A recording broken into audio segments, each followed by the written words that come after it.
We will see the chapter 21 Sale of Goods Act, conditions, warranties, difference between conditions and warranties, and implied conditions. Now, condition. A condition is a stipulation which is essential to the main purpose of the contract. ஒரு கண்டிஷன்னா கண்டிப்பாக stipulation கட்டாயமாக ஒரு கான்ட்ராக்டோட முக்கிய காரணியாக விளங்குறது தான் condition சொல்லலாம். It is core to the contract. கோர்னா சென்டர் பார்ட் ஆஃப் த கான்ட்ராக்ட்னு சொல்லலாம். The non fulfilment of the condition cancels the very contract. Suppose condition fulfil ஆகலைன்னா கான்ட்ராக்டே கேன்சல் பண்ணலாம். அந்த மாதிரி ஒரு இம்பார்ட்டன்ஸ் தான் கண்டிஷன். ஸோ சப்போஸ் கண்டிஷனை பிரேக் ஆனோம்னா கண்டிப்பாக கான்ட்ராக்டே கேன்சல் பண்ணுறது அப்படின்ற அர்த்தம். ஃபார் எக்ஸாம்பிள், ஏன்றவர் பார்த்தோம்னா பின்றவர்கிட்ட மோட்ரு பைக்கு வாங்கியிருக்கார். ஆனால் பைக் வாங்குறதுக்கு முன்னாடி அவர் போட்ட கண்டிஷன் என்னென்னா 1 லிட்டருக்கு 50 கிலோமீட்டர்ஸ் மைலேஜ் கொடுக்கணும், அதே போல் ரெட் கலர் பைக் இருக்கணும் அப்படின்றத கண்டிஷன் கொடுத்துருக்கார். அப்போ பி மெக்கானிக் என்ன பண்ணியிருக்காருனா ஒரு பைக் சப்ளை பண்ணுறாரு. அது மைலேஜ் பார்த்தோம்னா பர் லிட்டருக்கு 55 கிலோமீட்டர்ஸ் போகும். ஆனால் கலர் க்ரீன் கலராக இருக்குது. So in this case I cannot cancel the contract. அதனால் ஏ என்ன பண்ணியிருக்கணும், கான்ட்ராக்டை கேன்சல் பண்ணக்கூடாது. ஏன்னா அவர் சொன்ன முக்கியமான ஃபேக்டர் என்னென்னா கண்டிப்பாக bike 55 kilometres R 50 kilometres per litre mileage கொடுத்துருக்கணும். ஸோ அந்த ஃபஸ்ட்டு கண்டிஷன் சாட்டிஸ்ஃபை ஆகுது.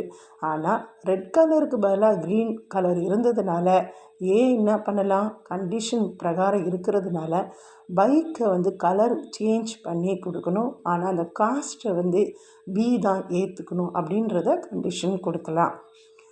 Next warranty.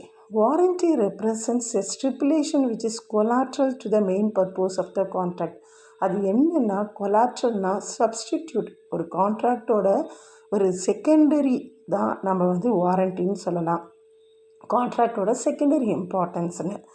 For example, suppose வாரண்டியை அவர் மீறினார்னா அந்த அஃபெக்டட் பார்ட்டி என்ன பண்ணுவார்லான்னா டேமேஜஸ் கிளைம் பண்ணலாம், இல்லை காம்பன்சேஷன்ஸை பார்ட்டிகிட்டேருந்து வாங்கலாம், பணம் ஈடுகட்டுதல். ஆனால் கான்ட்ராக்டை அவர் கேன்சல் பண்ணக்கூடாது. ஸோ இதில் இந்த அபவ் எக்ஸாம்பிளில் நம்ம பார்த்தோம்னா ப்ரிஃபரன்ஸ் ரெட் கலர்ன்றது வாரண்ட்டி தான். ஏன்னா மைலேஜ் 50 கிலோமீட்டர்ஸ் கொடுக்குது. ஸோ இந்த மெக்கானிக் பி வாரண்ட்டியை பிரேக் பண்ணியிருக்காரு. ஆனால் க்ரீன் கலர் பைக்கு பதிலாக கொடுத்துருக்காரு. ஆனால் ஏ என்ன பண்ணலாம், கான்ட்ராக்டை கேன்சல் பண்ணாமல் பி கிட்ட ஒரு இன்ஸ்ட்ரக்ஷன் சொல்லலாம். இது போல் ரெட் கலரை நீங்கள் ரீபெயிண்ட் பண்ணி க்ரீன் கலரை ரெட் கலராக மாற்றி கொடுக்கணும் அப்படின்னு சொல்லலாம். அந்த காஸ்ட்டும் அவர் தான் ஏற்றுக்கணும்னு சொல்கிறான். ஸோ இதுதான் warranty, because it is a secondary இம்பார்ட்டன்ஸ்னு சொல்லலாம். Now difference between the condition and warranty meaning. It is stipulation which is essential to the main purpose of the contract of sale. ஏற்கனவே சொன்ன மாதிரி ஒரு கான்ட்ராக்டோட முக்கியமானது எது அப்படின்னா கண்டிஷன். ஆனால் வாரண்ட்டி பார்த்தோம்னா கொலாட்ரல். ஏற்கனவே சொன்ன மாதிரி சப்ஸ்டிடியூட் இல்லை செகண்டரி இம்பார்ட்டன்ஸ் தான் சொல்லலாம் மெயின் கான்ட்ராக்டுக்கு. சிக்னிஃபிகன்ஸ், அதனோட முக்கியத்துவம் என்ன அப்படின்னா கண்டிஷன்ஸ் ரொம்ப essential, but breaking of which cancels the contract. Suppose condition பிரகாரம் இல்லைன்னா கான்ட்ராக்டே பிரேக் பண்ணலாம். ஆனால் வாரண்ட்டி சப்சிடரி, ஒரு துணைன்னு தான் சொல்ல முடியும். சப்போஸ் வாரண்ட்டி அவங்க மீறினாங்கன்னா will not revoke the contract. கான்ட்ராக்டை திரும்ப பெற முடியாது. ரிவோக்னா திரும்ப பெற முடியாதுன்னு சொல்லக்கூடாது. Next, transfer of ownership. Ownership and goods cannot be transferred without fulfilling the conditions. Conditions fulfil பண்ணாமல் நம்ம ஓனர்ஷிப்பை ட்ரான்ஸ்ஃபர் பண்ணக்கூடாது. ஆனால் வாரண்ட்டி ஃபுல்ஃபில் பண்ணாமல் நம்ம ஓனர்ஷிப்பை செல்லர்கிட்டேருந்து பையர்கிட்ட ட்ரான்ஸ்ஃபர் பண்ணலாம். ரெமெடி, இதனோட ரெமெடி என்ன அப்படின்னு சொன்னோம்னா, for example, in case of breach of contract. ப்ரீச்னா ஒப்பந்தத்தை மீறினாங்கன்னா இந்த அஃபெக்டட் பார்ட்டி கான்ட்ராக்டை கேன்சல் பண்ணலாம், அதே போல் டேமேஜஸும் கிளைம் பண்ணலாம். ஆனால் in case of breach of வாரண்டியை மீறினாங்கன்னா அஃபெக்டட் பார்ட்டி கான்ட்ராக்டை கேன்சல் பண்ண முடியாது, ஆனால் டேமேஜஸ் மட்டும் கிளைம் பண்ணலாம். ட்ரீட்மெண்ட்டு, இதுக்கு என்ன ட்ரீட்மெண்ட் அப்படின்னு சொன்னோம்னா கண்டிஷன்ஸ் வந்து மீறினாங்கன்னா வாரண்டியும் மீறினாங்கன்றது அர்த்தம். ஆனால் வாரண்ட்டி மீறதுனால கண்டிஷன் மீறினதாக அர்த்தம் சொல்லக்கூடாது. So these are the differences between conditions and warranty. Now implied conditions and warranties. In every contract of sale, there are certain expressed and implied conditions and warranties.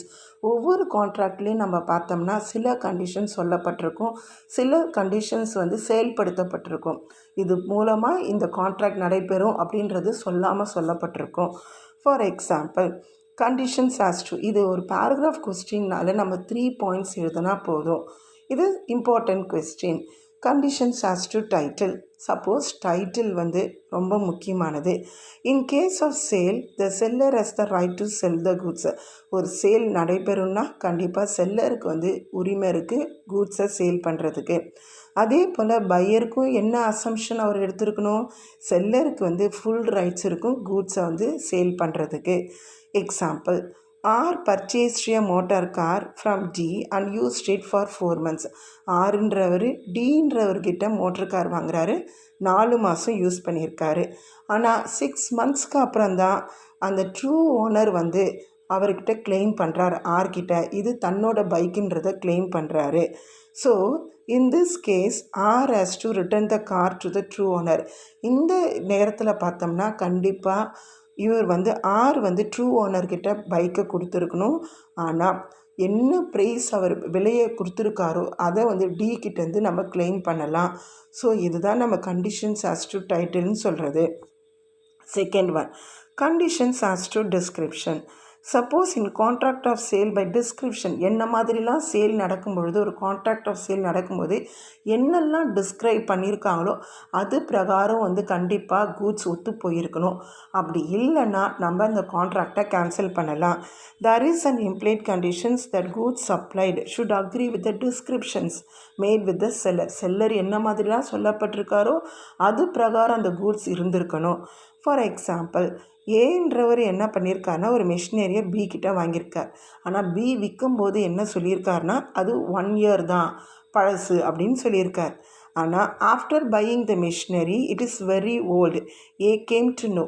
அப்போ தான் அவருக்கு தெரிய வருது இது ரொம்ப ரொம்ப பழமையான மிஷினரின்னு சொல்லிட்டு.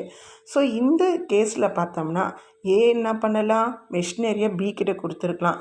ஏன்னா பி சொன்ன மாதிரி டிஸ்கிரிப்ஷனில் சேல் பண்ணும்போது சொன்ன மாதிரி அவர் கூட்ஸை வந்து சப்ளை பண்ணலை. ஸோ இதுதான் நம்ம என்னன்னு சொல்கிறது, கண்டிஷன்ஸ் ஆஸ் டு டிஸ்கிரிப்ஷன் சொல்கிறது. Next sale by sample.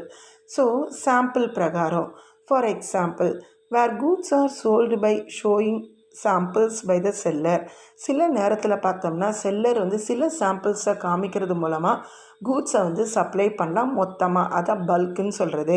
For example, food grains இருந்தாலும் இப்போ நம்மளே ஒரு அரிசி வாங்கும்போது அரிசியோட சாம்பிள் காமிப்பாங்க மூட்டையில், இந்த மூட்டையில் இந்த அரிசி தான் இருக்குதுன்னு சொல்கிறது.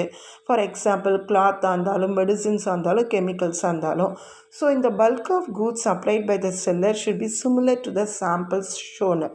ஸோ எந்த சாம்பிள் கொடுத்துருக்காங்களோ அது பிரகாரம் தான் அவங்க கூட்ஸை என்ன பண்ணியிருக்கணும், மொத்தமாக அவங்க சப்ளை பண்ணியிருக்கணும். சப்போஸ் இந்த கூட்ஸ் வந்து supply to not match with the samples பிரகாரம் மேட்ச் ஆகலைன்னா இந்த பையரோட இது என்ன, கண்டிப்பாக கூட்ஸை வந்து ரிட்டர்ன் பண்ணியிருக்கலாம். ஏன்னா சர்டன் கண்டிஷன்ஸை அவர் ஃபுல்ஃபில் பண்ணியிருக்கணும். The bulk of the goods must correspond with the sample in quality. கண்டிப்பாக என்ன மொத்தமாக கூட்ஸ் அப்ளை பண்ணியிருக்காங்களோ அது சாம்பிளில் ஒத்து போயிருக்கணும்.